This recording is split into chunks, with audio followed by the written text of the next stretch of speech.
AMS Motoneige vous est présenté par Beneva, né du regroupement de la capitale et SSQ Assurance. Attache Remorque Québec, transporteur officiel. En collaboration avec Adrénaline Sport, TY Moteur, Évasion Sport.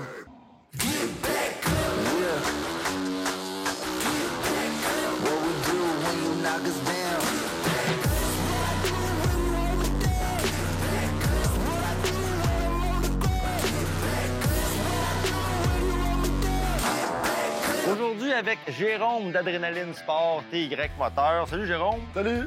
Aujourd'hui, on parle d'une machine très polyvalente, extrêmement populaire chez les consommateurs. On parle de l'Expédition. Exact. Très belle machine. Parle-nous-en un peu.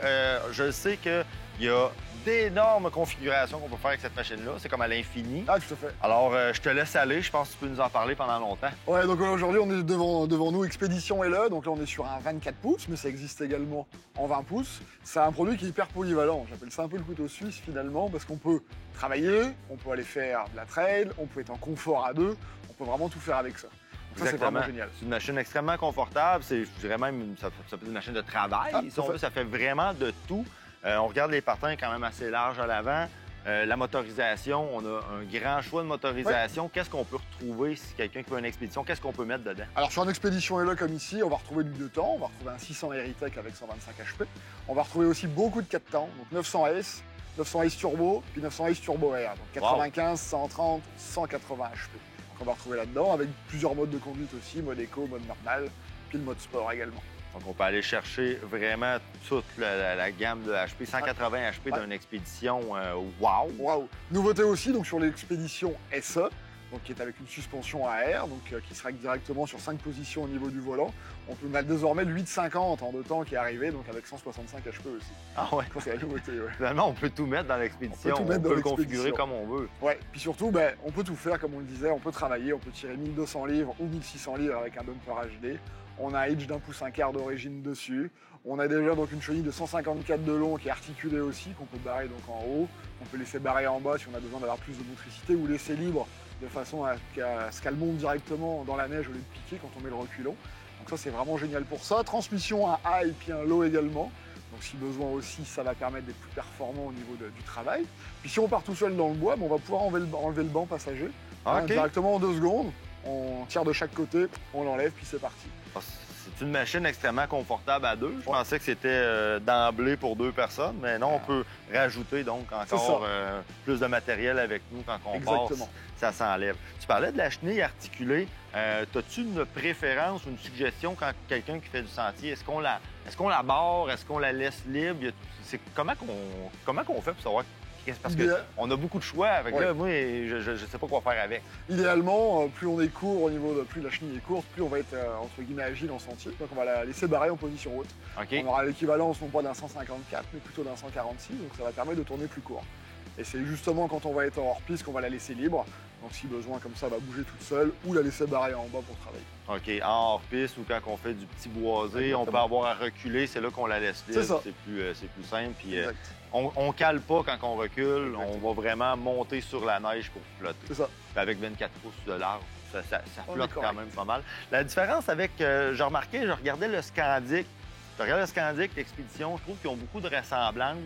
À qui s'adresse l'Expédition comparée au Scandic? Est-ce que c'est vraiment similaire ou c'est juste au look que ça se ressemble beaucoup? C'est vraiment très similaire, mais ce qui fait la grosse différence, c'est la suspension avant. Donc on est vraiment sur une suspension classique avec bras multiples, de façon à être un petit peu plus large, donc on va être tout simplement moins versant. C'est vraiment fait pour être plus stable, pour faire de la trail.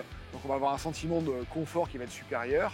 Le Scandic est vraiment fait pour travailler. Il est plus étroit pour se faufiler dans le bois plus facilement. OK, c'est vraiment une machine de travail, le Scandic, tandis que l'Expédition, on le voit d'emblée que c'est une machine faite pour le confort, puis aussi pour la promenade, parce qu'avec le grand pare-brise à l'avant, les rétroviseurs intégrés, c'est vraiment une machine super pour la promenade. Ah, tout à fait. Puis dans la gamme Expédition, donc on en parlait, elle est large. Il y a l'Expédition Sport avec un 16 pouces. On a l'Expédition LE qui est devant nous, l'Expédition après SE un petit peu plus haut de gamme, plus confort encore.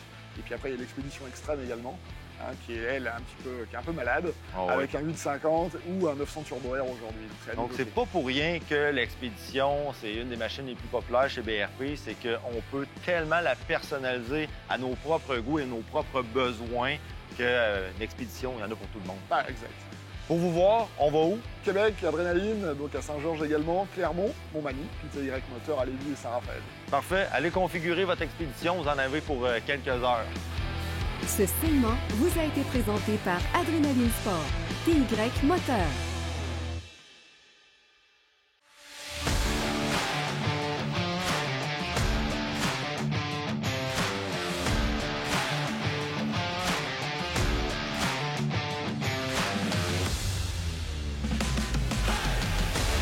Vous savez qu'à AMS, on aime les choses qui sortent de l'ordinaire. Et aujourd'hui, je vous le dis, là, on est gâtés parce qu'on a le Moon Bike. Moi, je connaissais pas ça. C'est la première fois que j'en vois un en vrai. Et pour nous en parler, on est avec Jean Petitgrou. Salut Jean, ça va bien? Bonjour Sébastien, ça va bien, oui. C'est quoi ça? Parle-nous de ça.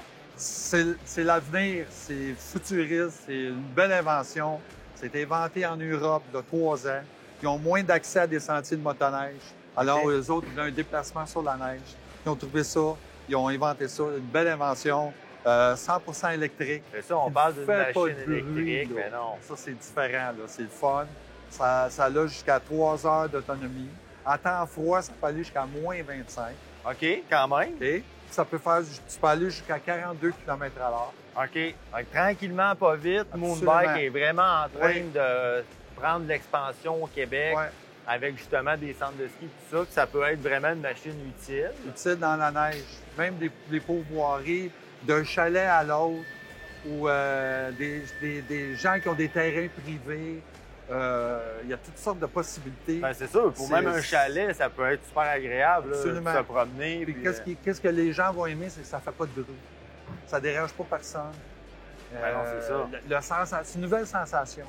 La sensation dans la neige, là, tu peux pas t'imaginer. C'est silencieux. Tu te promènes dans le bois. Tu entends les oiseaux chanter. ben, c'est ça. fantastique. Puis on est rendu là. Oui, là. on Veux, est veux rendu pas, là. l'électrification est rendue là. Absolument. Même dans les motoneiges, on Ouais. parle de moins 25 degrés. Les autonomies, je pense qu'il y a 1 ou 2 batteries possibles Exact. avec ce type-là. Donc, c'est Ouais. 1h30 à 3 heures d'autonomie. 3 heures d'autonomie. On a ouais. différents modes de conduite. On a aussi, 3 je modes de pense. conduite. OK. Une mode éco, OK. une mode sport, puis une mode performance. OK. En mode performance, ça va vraiment vite. Il y a une accélération là, pour monter des sentiers, là, quand même 40 de C'est ça, c'est une dénivelé. très belle machine pour faire justement de la montagne ou se Ouais. promener entre les arbres, puis ça va être super agréable. C'est comme, je compare ça aussi comme le fat bike quand il est rentré au Québec. Il Ouais. n'y avait pas de sentier existant. Mais là, avec ça, il y a comme un genre d'engouement en Europe et même aux États-Unis, des sentiers spécifiquement pour le moon bike.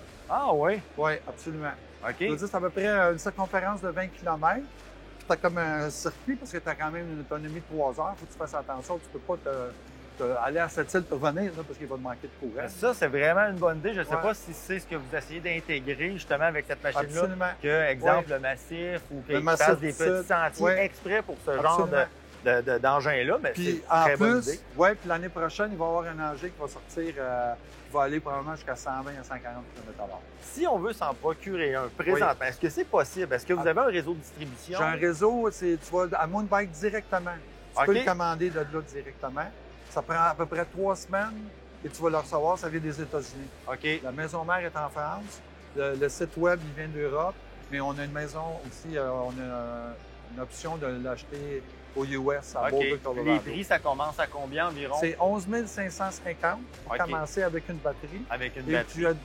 tu as de l'extra comme une batterie de plus à 895, puis une batterie haute performance à plus que 2500 $. Parfait, ben merci beaucoup. Puis Ça j'espère fait que je vais plaisir. avoir la chance de. Je veux pas, tu sais, je veux pas forcer à la main, mais j'espère que je vais avoir la chance d'essayer ça. C'est sûr que je vais te le faire essayer, Sébastien, ça va me faire plaisir. Merci beaucoup, Jean, c'est Merci. apprécié. Au revoir.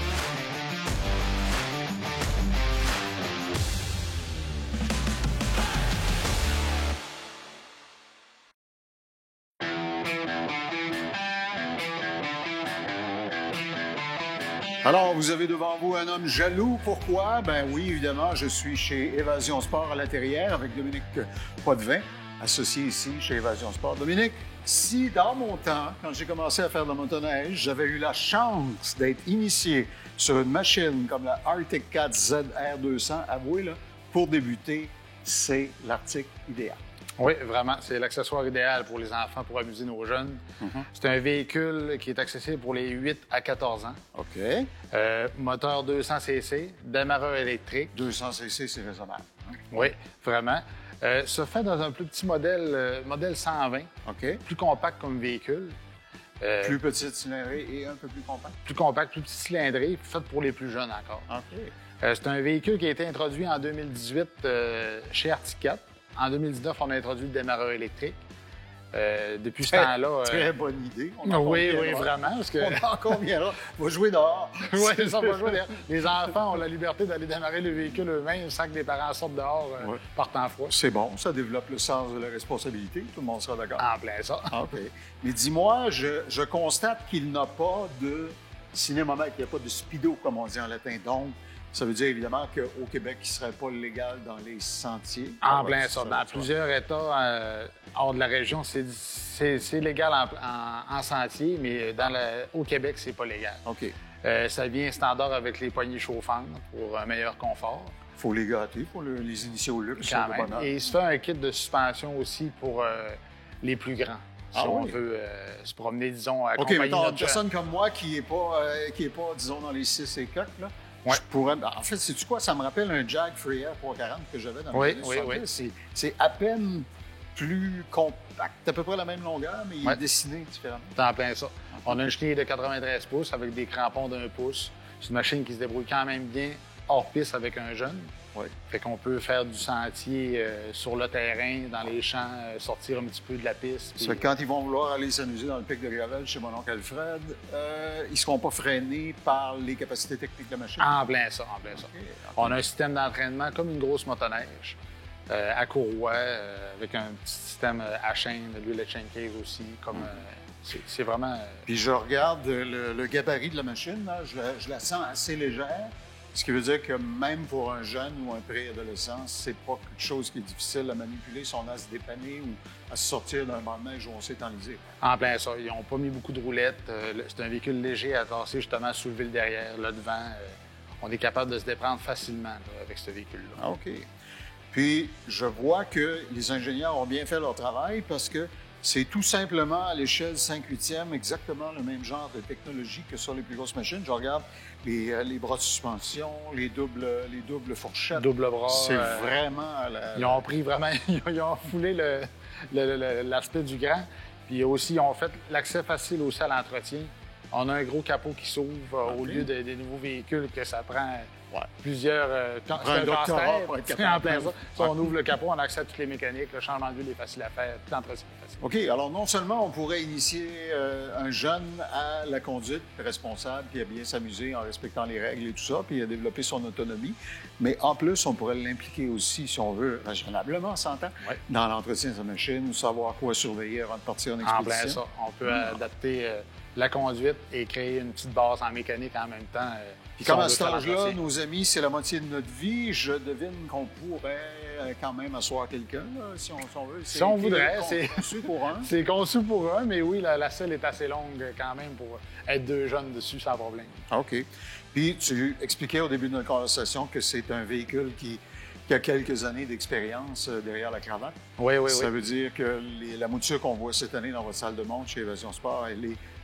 J'oserais pas dire déboguer, mais ils ont sans aucun doute amélioré encore tout ce qui était améliorable sur la machine. Tous les ans, ils rajoutent un petit peaufinement, que ce soit sur le moteur ou sur les suspensions. Et, tous les années, il y a un changement, une amélioration sur le produit. Et est-ce que c'est une machine qui, au niveau de l'assurance, par exemple, offrirait des complexités particulières ou pas vraiment? Non, du tout, parce que justement, en n'ayant pas accès au sentier, c'est sur nos terres privées, personnelles, donc il n'y a pas de problème des assurances. Souvent, ça va être couvert pour l'assurance responsabilité. Oui, c'est ça. Puis ça a un numéro de série comme une grosse motoneige, donc on peut l'immatriculer à la SAC. Alors, vous comprenez pourquoi je vous disais que j'étais jaloux. Si on avait eu ça dans mon temps, moi, j'ai commencé à faire de la motoneige dans le temps que la télévision était en noir et blanc, ça vous donne une idée. Mais on ne pouvait que rêver de machines pareilles. Ouais. Alors, voyez-les chez Évasion Sport à l'intérieur. Vous le voyez, il y a de l'inventaire en plus. Vous en voyez autour de nous. Il fut un temps où avoir une machine, ça tenait presque d'un tour de magie. Plus maintenant, vous en avez en main. Oui, on en a en main. Et vous êtes capable de livrer rapidement. Dominique, merci beaucoup. Merci, Claude. Passez chez Évasion à l'intérieur. Ce segment vous a été présenté par Évasion Sport. Pour beaucoup de gens, ce qui se passe sous le capot d'une motoneige, c'est un mystère, particulièrement l'embrayage. Jean-Luc Bouchard, chez Sport VL, notre émission vous parvient de leur dernière, leur plus récente succursale à Jonquière. Jean-Luc, l'embrayage, c'est une source de chaleur dans une motoneige. Et la chaleur est souvent ce qui vient à bout de la courroie, qui devient le maillon faible de la chaîne, dans le fond. Exactement. Et il y a des solutions pour combattre ça.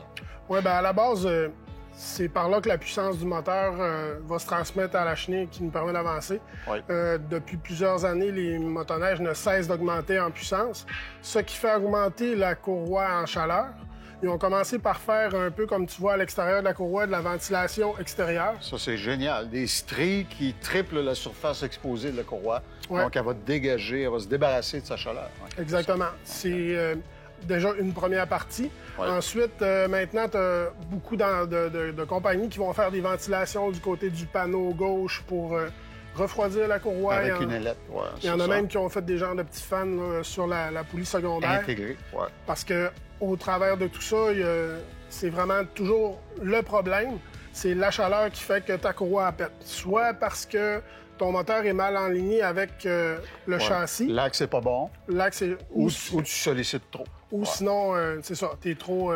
Puis comme la vulcanisation, le processus de fabrication en moulage du caoutchouc requiert la chaleur, si tu lui en fournis trop dans l'embrayage de ta motoneige, tu contribues à délaminer ton caoutchouc. Exactement. Le caoutchouc se désagrège, ça fait briser le reste de tes embrayages aussi. Et ça, c'en est une de celles que vous avez essayées sur le terrain et qui est parmi les plus efficaces. Bizarrement, habituellement, les marques maison, on dit que c'est un petit peu moindre en qualité ou peu importe, mais dans notre cas, la Kimpex Torque est vraiment efficace pour les conditions que nous, on retrouve là, vraiment au Québec. Autant pour la personne de sentier qui va se promener peinard avec sa conjointe ou peu importe, ou l'expert en hors-piste là, qui va aller avec le gaz au fond, 30 secondes, relâche, etc. OK. Tu as ici de toutes petites pièces. Ça pique ma curiosité. C'est des pièces d'usure d'embrayage. Exact. Tu me disais que c'est fabriqué ici au Québec. Au Canada, oui. Au Canada, pardon. Et que ça résout un problème important sur certaines machines. Oui, bien, dans l'embrayage secondaire des bombardiers depuis 2008, le modèle QRS qu'ils appellent, ils fonctionnent tous avec deux rouleaux qui sont comme en un genre de plastique. OK. Et puis, lorsqu'ils sont sollicités un peu trop, le rouleau casse. OK. Tu t'imagines si quelque chose qui est supposé rouler, après ça, se ramasse sur une pine, ça fonctionne plus, tu tombes en règle. Alors, avec ça, tu t'achètes une assurance que tu vas faire un peu plus loin avec ta machine. Exactement. C'est à peu près 20 $ de plus qu'un kit de remplacement. Puis la dureté du matériel est beaucoup plus efficace, ce qui permet de rejoindre les machines qui sont beaucoup plus puissantes comme aujourd'hui. Que des solutions chez Sport VL, 3 magasins dans le secteur Saguenay, puis les ventes en ligne, bien sûr. Allez sur sportvl.ca, vous commandez, c'est chez vous quelques heures plus tard. Jean-Luc, merci. Merci à toi. Ce segment vous a été présenté par Sport VL.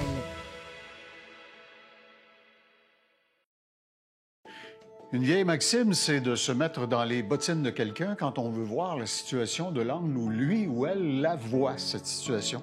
Je suis avec Pierre Duchesne de Beneva, qui est un assureur qui a une grande expertise dans le domaine des véhicules de loisirs et bien sûr des motoneiges.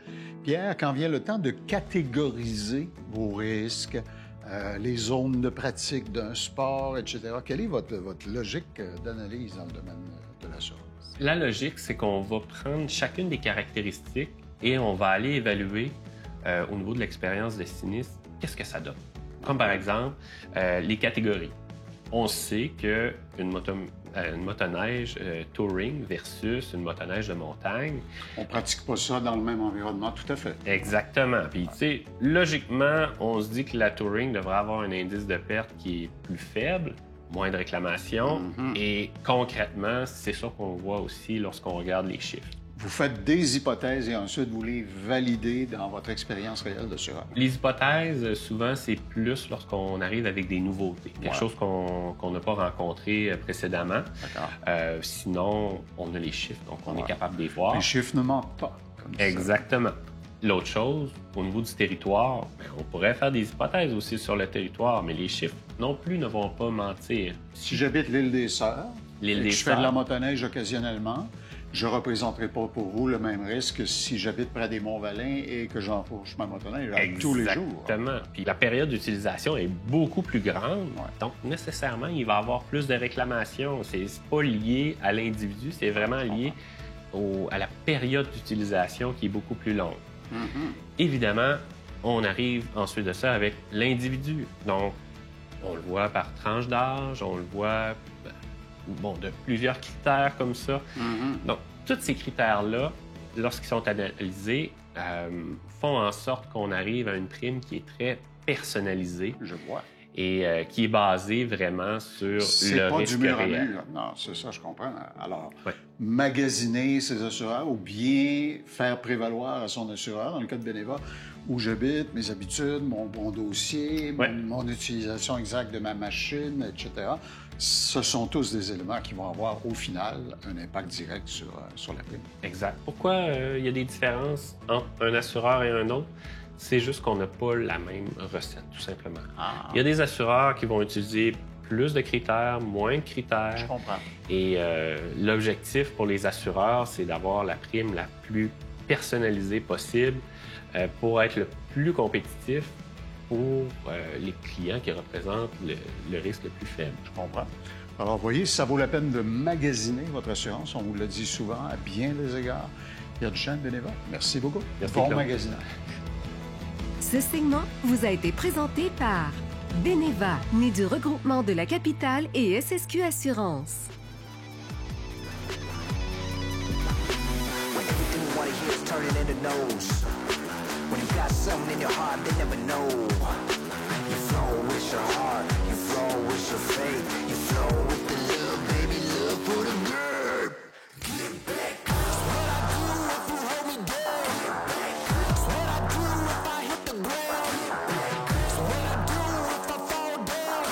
AMS Motoneige vous a été présenté par Attache Remorque Québec, transporteur officiel.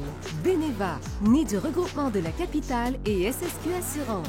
En collaboration avec Évasion Sport, Adrénaline Sport, TY Moteur.